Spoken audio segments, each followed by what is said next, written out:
Hi, I'm Aoife Corey, and you're listening to the HerSport Energia AIL Rugby Show, brought to you by Energia. Think of the possibilities.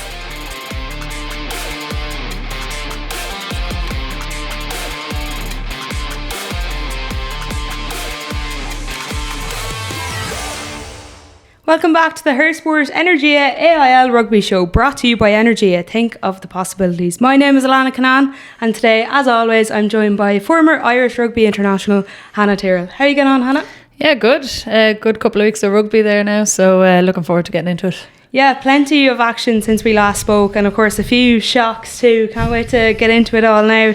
The biggest of which, I guess, was Blackrock's winning streak coming to an end.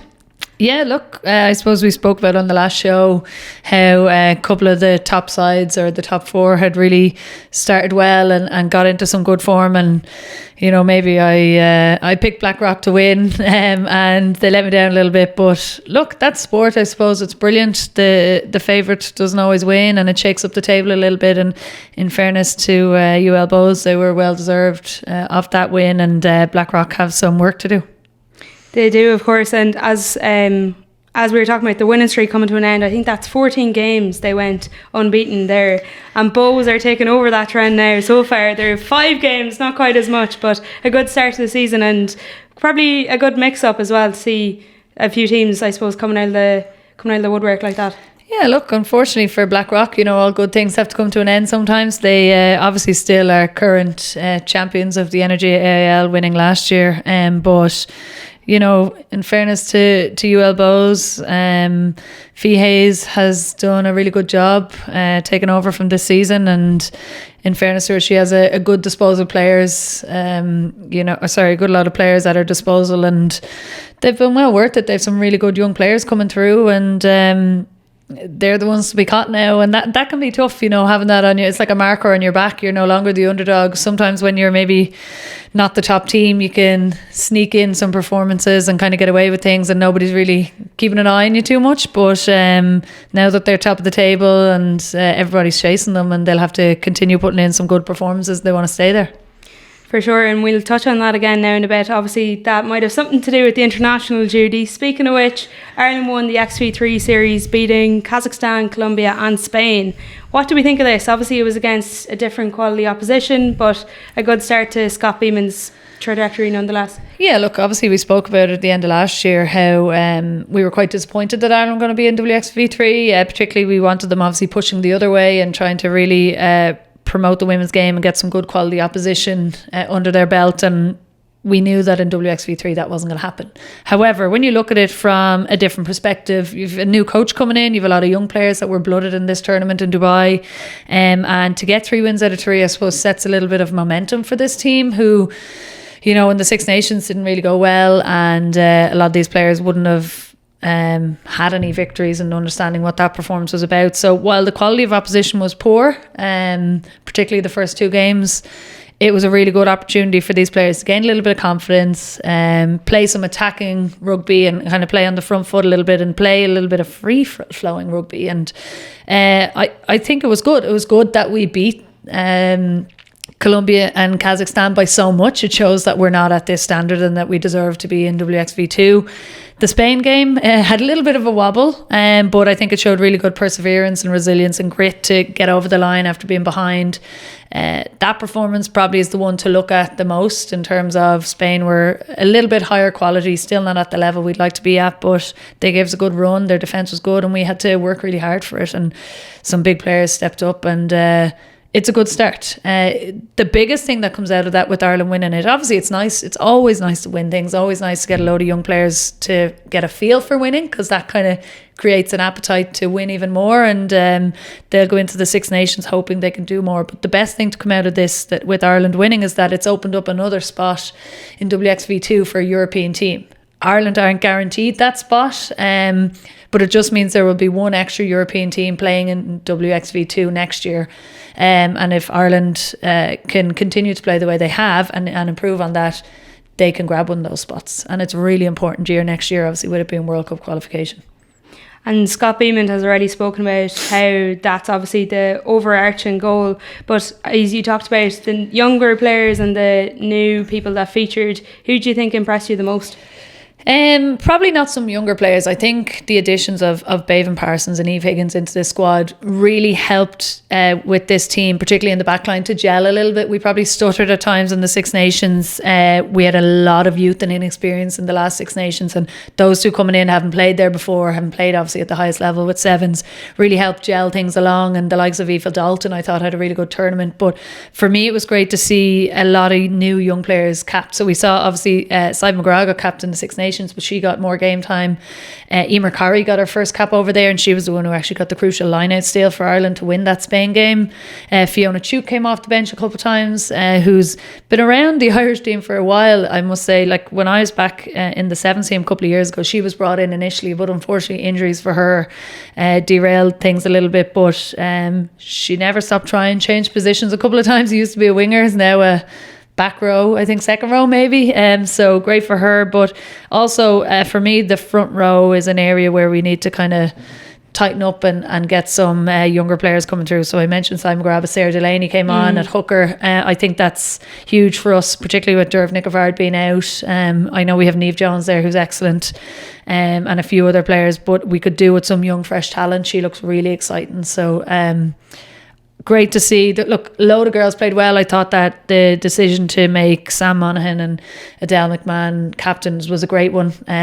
Tricky's been out for a while injured, and great to have her back. She's a brilliant seven, and we know what Sam can do in the second row. So I just think we had a really good mix of some experienced players with the likes of Bevan and Eve back in the centre partnerships in the back line, and then the likes of Sam and Tricky guiding some of those young players through. It worked really well, and I think Scott, in the limited time that he had, did a really good job. Yeah, it'll be interesting to see where they go now from here. Obviously as well, there was the news this morning that David Nucifora is going to depart his role at the end of this year, and he's going to be replaced by David Humphreys. How do you kind of reflect on his tenure, and what do you think Humphreys will bring now? Hey, yeah, look, obviously it's a tricky one. David Nucifora came in around the time that I came into sevens, and he did some really good things with Irish rugby, particularly on the men's side, obviously very, very successful. When you look at the women's side, probably feels like maybe not a success story, in that it feels like we've only gone backwards, and hopefully things are changing. From a sevens perspective, which was the main focus for Nucifora, I actually think he did a good job. If you look at us now, when I came in, the sevens programme was in a very different position, struggling to retain core status on the series, to now being one of the top teams on the series, and we've qualified for the Olympics, and we've blooded some unbelievable, and we genuinely have world-class players on our team now. Not all of that is down to him, but he absolutely helped facilitate it. When you look at the women's 15s game, unfortunately, I think that has been decimated a little bit because of that. However, it's not all doom and gloom. There has been structures put in place. I just wish, during his decade-long tenure, that it had started a few years younger. So if you look at Sarah Delaney that we mentioned, she was the first player to play a senior women's international, but also play under 20s and under 18s Six Nations. So they're the pathways that have been put in place the last couple of years, and Nucifora obviously had a hand in that, but we should have done that 7 or 8, 9 years ago, as opposed to only 3 or 4 years ago. So there are some good and bad things. I'm hoping that David Humphreys comes in and realises where the women's game's at, and the support that it needs and the funding that it needs to push us on, because the gap is widening in the top tiers. And while our aim obviously is WXV2 next year, we eventually want to get to WXV1, qualify for a World Cup again, and get us moving in the right direction. It will take time, and he has a tricky job in his hands, because the numbers of females participating in rugby, unfortunately, the last couple of years have actually dropped off. So we want to change that and revert that back around. But I'm hopeful he can do a good job, David Humphreys, when he comes in, and we'll see what happens. And obviously the Energia AIL can play a big part in that pathway. It'll be great if we got more and more investment into it year on year, and see where we can go from there. Yeah, look, obviously the last couple of years we've mentioned the Energia AIL League has changed in terms of its format the last couple of years, and it's probably had no proper stability in terms of how it's going to run, and that annoys a lot of people, and it can be quite frustrating if you're a player and a supporter and you've no idea how the league is going to pan out, how long it's going to be for, etc. So obviously club rugby is the heart of the game, and they're what produces our internationals eventually, so you need to get that into a good standard, and they've been working on that the last couple of years. And the aim for me would, a positive way forward in this would be to not have such a massive gap between, say, the top 4 and the bottom 4 clubs that we have in the AIL. So there are some changes coming about that down the line, but it'll be interesting to see how David Humphreys gets on. All takes a bit of time, but while all that was going on, obviously the Men's World Cup was on as well. I'm not sure if you saw this, but definitely something interesting to get your take on it. Obviously there was chat around how this was a history-making win for South Africa, and it sure was in the men's side of things, but obviously the Black Ferns had done it on the women's side of things before. What do you reckon to this, the language around men's and women's sport, and kind of how important it is to stipulate the difference between the two in that kind of regard? Like, there is history on both sides of the game that way. Yeah, look, I think it's really important to recognise whether it is male or female participation in that, because I think recently World Rugby announced that they will be reverting back to saying that it will be the Men's World Cup and the Women's World Cup, whereas in the last couple of years they actually had dropped the pronouns from that, or the gendered terms from that. I think it's right in that what I love about what Nike did there was, yes, they got it wrong. They mentioned that South Africa were the first team to win it 4 times when actually the Black Ferns have won it 6 times.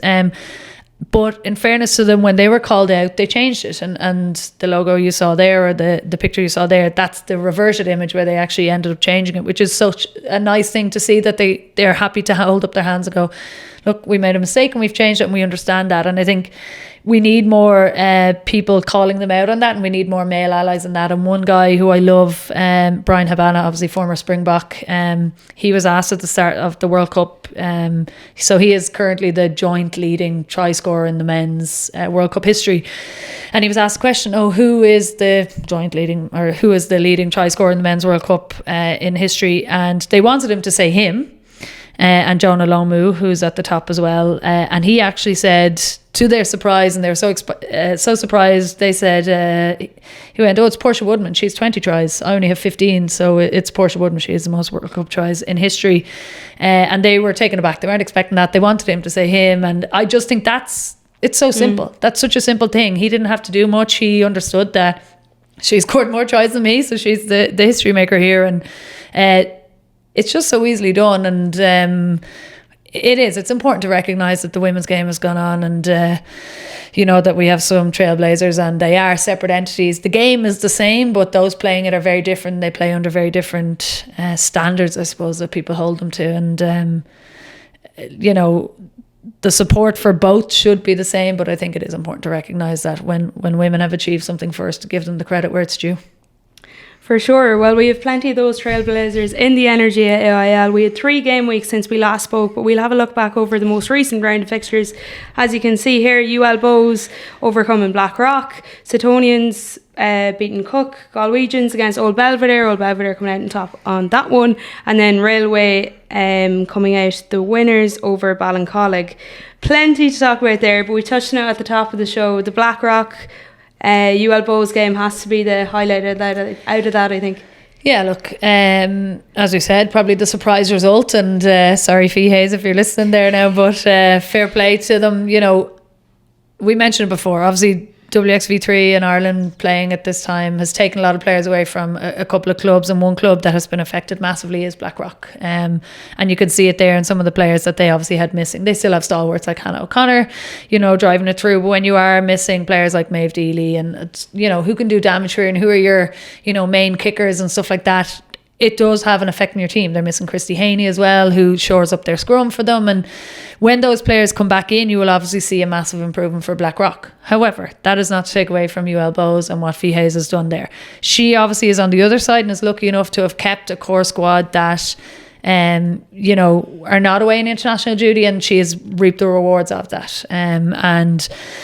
Also, was lucky enough to have some really promising young players in her squad. We mentioned before about Kay Flannery, top point scorer in the AIL, but she, another product of that under-20s Irish squad that we had most recently. But they're fantastic players, and they're pulling them all together and seem to be working really, really well and enjoying their rugby. And 29-10 is a fairly comprehensive win. It's not scraping over the line against the champions, so a nice big scalp for them. Definitely. You touched on Kay Flannery there. She's the top point scorer with 49. Ugueru has 45 just behind her, 1 and 2 respectively.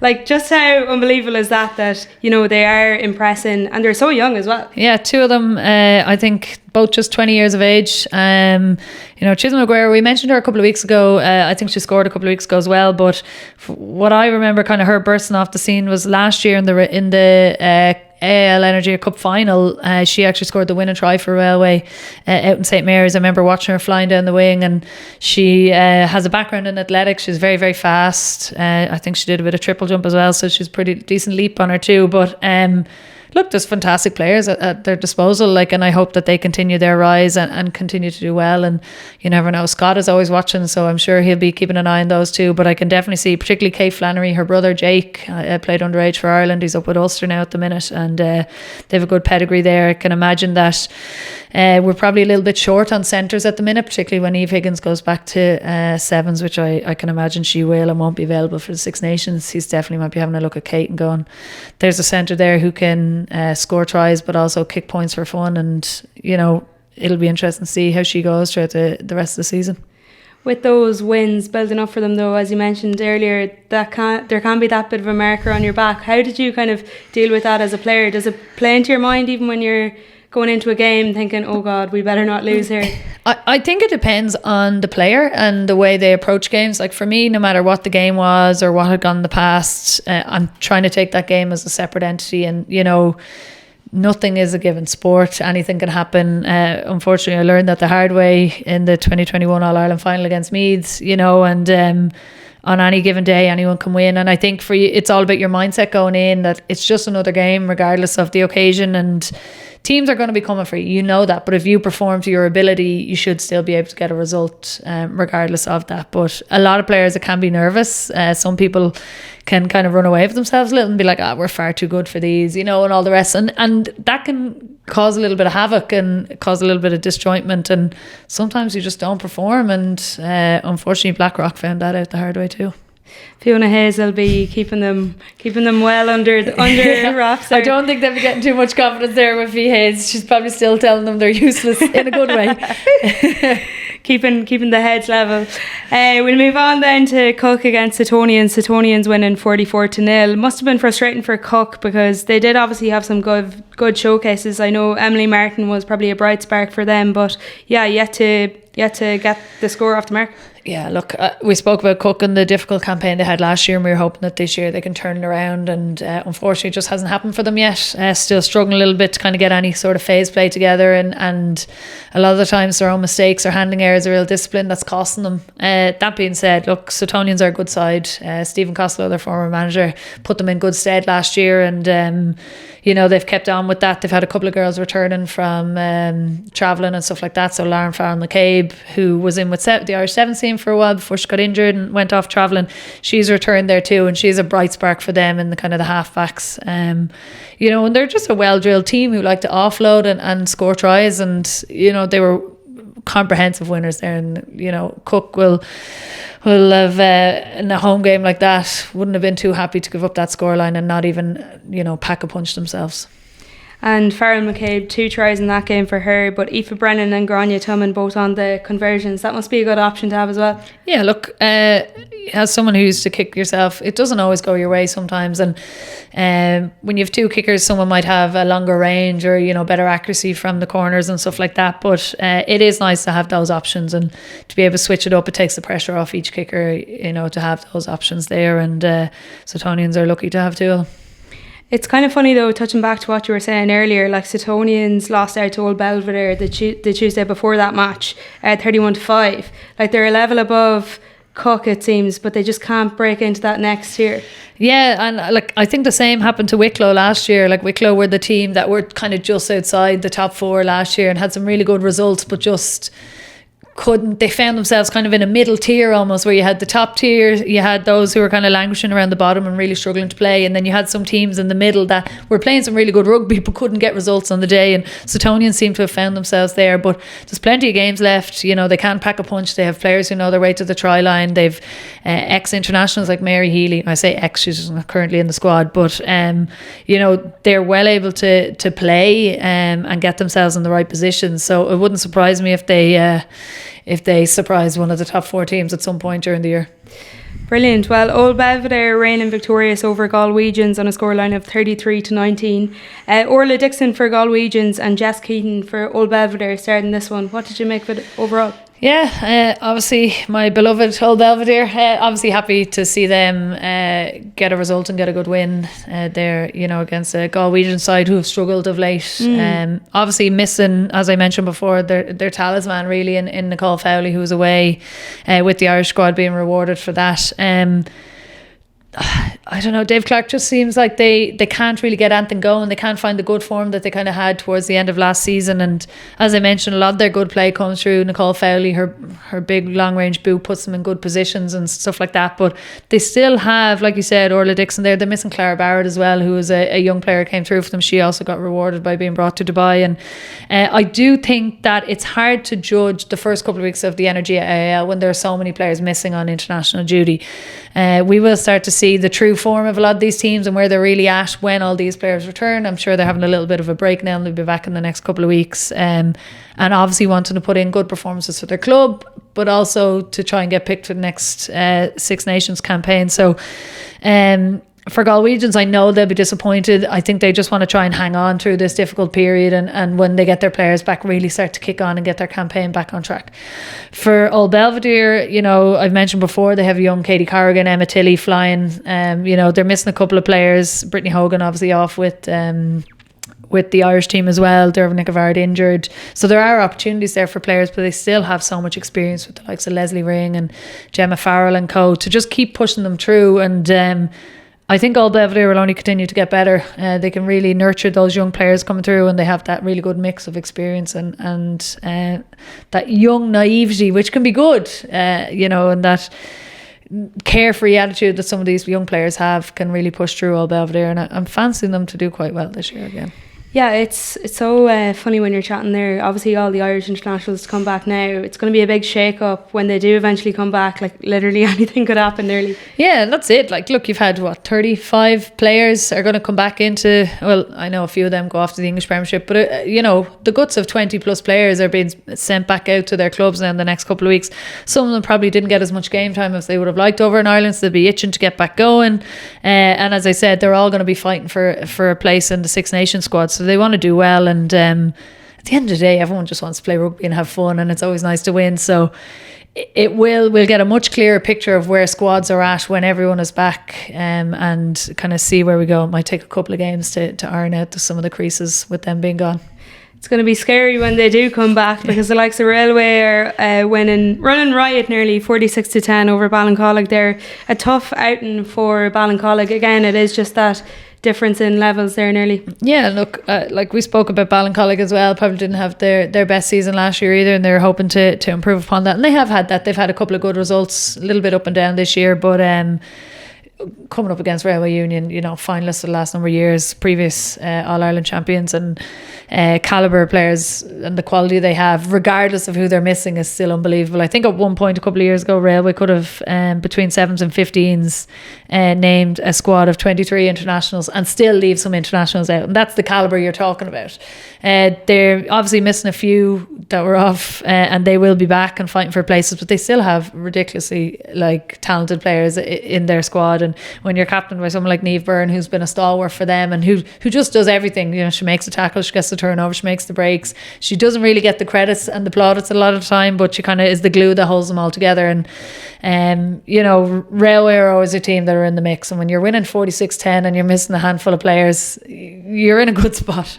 Yeah, that's saying something. All right, Nikki Coffey, you're obviously starred for them. It's kind of a interesting era, I guess, for kickers in the game, because there was such instability even at Irish level for a few years there, and now we seem to have more than a few good ones coming through.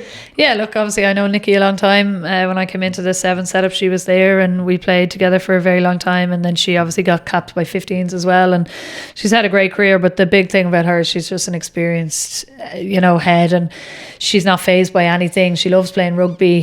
She's some really good skills there, and when you play with a railway team who's scoring so many tries regardless of who you have on the squad, you're getting loads of opportunities to practice your kicks, and she's slotting them over with ease there and enjoying herself. So it is great. Look, obviously having a kicker is so important. It can change the game. We saw that again with the Irish team last weekend. Anna O'Brien was named player of the match because she was pinging over penalties and conversions for Ireland when they really, really needed them. So it is important, and there's a really good battle coming up for kickers, across the league. And as I mentioned, Scott McMahon will be having a close eye on a lot of these players. He's got, Nicole Fowley doing well, and she got reward for that. Anna O'Brien, it seems to be the number one choice at out half for Ireland at the minute. We talked about Kate Flannery before. Her brother's an out half too, so she's, I know she's not an out half by trade, but she could potentially slot in there. Enya Breen will be back from her ACL. Again, not an out and out 10, but can play there. And Nikki Coffey will be hoping she can do enough to get back into a squad as well. So it is an exciting time, because there were times when we were really lacking a 10, and particularly with some good kickers. So hopefully that tide is turning a little bit, and particularly those younger girls can step up and make the grade. And just to say as well, Ballincollig's Bridget Tuig made her debut there in that game, and she scored a try too. That must be a nice start, helped along of course by Roisin Normand, who's just a stalwart for them as always. You took the words out of my mouth. Every time we play, Roisin Normand's managed to score a try, and I think she just as someone who's been around a while, and is one of obviously the more experienced players of their team, and it could be tough for a player like that, because when your team is not always very successful, and you're coming out on the back of defeats a lot of the time, it can be hard to come back sometimes, and keep the morale up. And she seems to do a great job there, and she always seems to be dragging her team across the line. And yeah, look, as well, to score in your debut is great for for Ballincollig to have young players coming through. I think that's what they need. They need to start developing players and seeing them come out to senior status and see where that takes them. But it can only help them. Well, we'll be looking ahead to the games coming up after this. We are going to take a quick break and you'll see your Energia AIL captains take on the This or That challenge. Home or away? Home. Yeah, home. Try or big tackle? Try. Big tackle. Try. Oh, big tackle. Black boots or coloured boots? Black boots. Coloured boots. I like something bright so my tan looks good. Coloured boots. Coloured. I call them my fast boots. They're purple. It's loud colour. Kick or pass? Kick. Pass. Definitely not kick, so pass. As someone who's not really good at either, I might go for kick. Power or speed? Speed. Power. Power. Watch the game in the pub or watch it in the stadium? Stadium. In the pub. Much more fun. Scrum or line out? Line out, but I'm in neither. Line out. Line out. Chit chat or headphones on the bus? Chit chat. Bit of both. Bit of chit chat, definitely. Winter Under Armour or Brave the Bare Arms? Brave the Bare Arms. Skins all day. Bare arms. Yeah, Brave the Bare Arms, yeah. Maybe that's a forwards thing. You're one for the skins all there. Yeah, all day, Hannah. Particularly when you're playing on the 4G or the Astro. No, I'm usually on the wing there, so I end up cold. So absolutely need to have the layers. For sure. Well, we hope you enjoyed that video. You are, of course, watching the Energia AIL Rugby Show brought to you by Energia. Here's what the table looks like heading into the next round of games. So, as we said, UL Bohs at the top there, unbeaten, and then you can go all the way down. The interesting thing is, as well, obviously, Railway Union, Old Belvedere and Blackrock have a game in hand. So, there is plenty of shake-up to come yet, Hannah.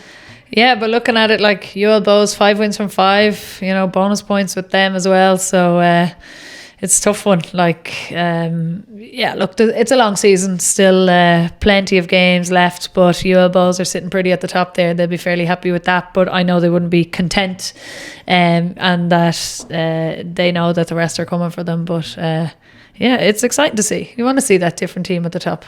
Touching on that there, it is obviously a long season. When do you kind of start to get a good grips of things of where's it going to finish up? Because you know the way in some leagues it's, if you're top by Christmas, you're in with a good shout.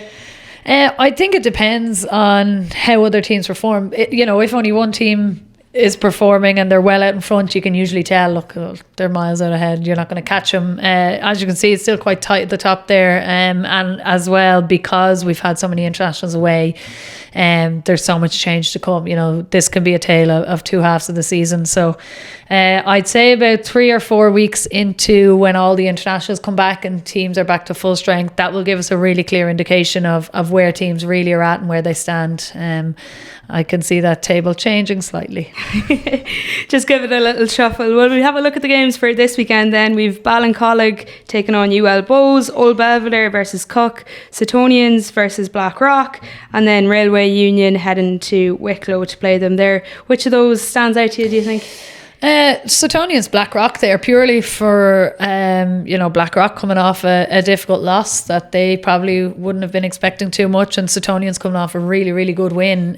So Suttonians being at home, I think they'll see this as a huge opportunity to try and not only keep that losing streak going for Blackrock, but to extend their own winning streak. And it could be a really close game. Suttonians could pip it. Oh, interesting call there. Just in preparation for this as well, I was looking up and they have that as a triple header with their two men's teams playing beforehand, and then Suttonians women's at 5 o'clock.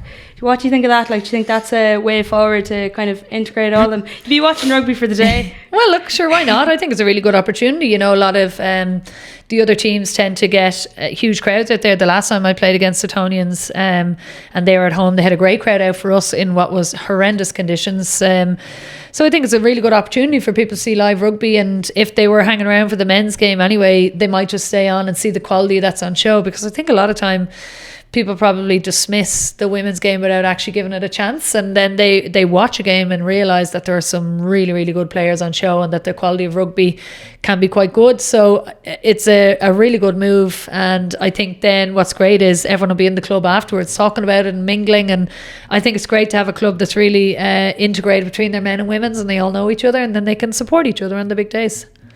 Well, hopefully we'll have one to break down there. We'll not see you again now until November 29th to break down the Energia AIL once again. So who knows where we'll be by then. Yeah, look, as I said, lots of rugby to be played between then. Probably a couple of surprises. I'm sure the internationals will be back by then, so we might see some interesting results. But just hopefully we have some cracking games and a lot to talk about. Perfect. Well, thanks for joining us for today, Hannah. No worries. Thanks for having me. Good stuff. So if you've enjoyed this, be sure to like, subscribe and comment and share. We're close to hitting 7,000 subscribers on YouTube, so be sure and drop your subscription now. And we'll see you in the next episode.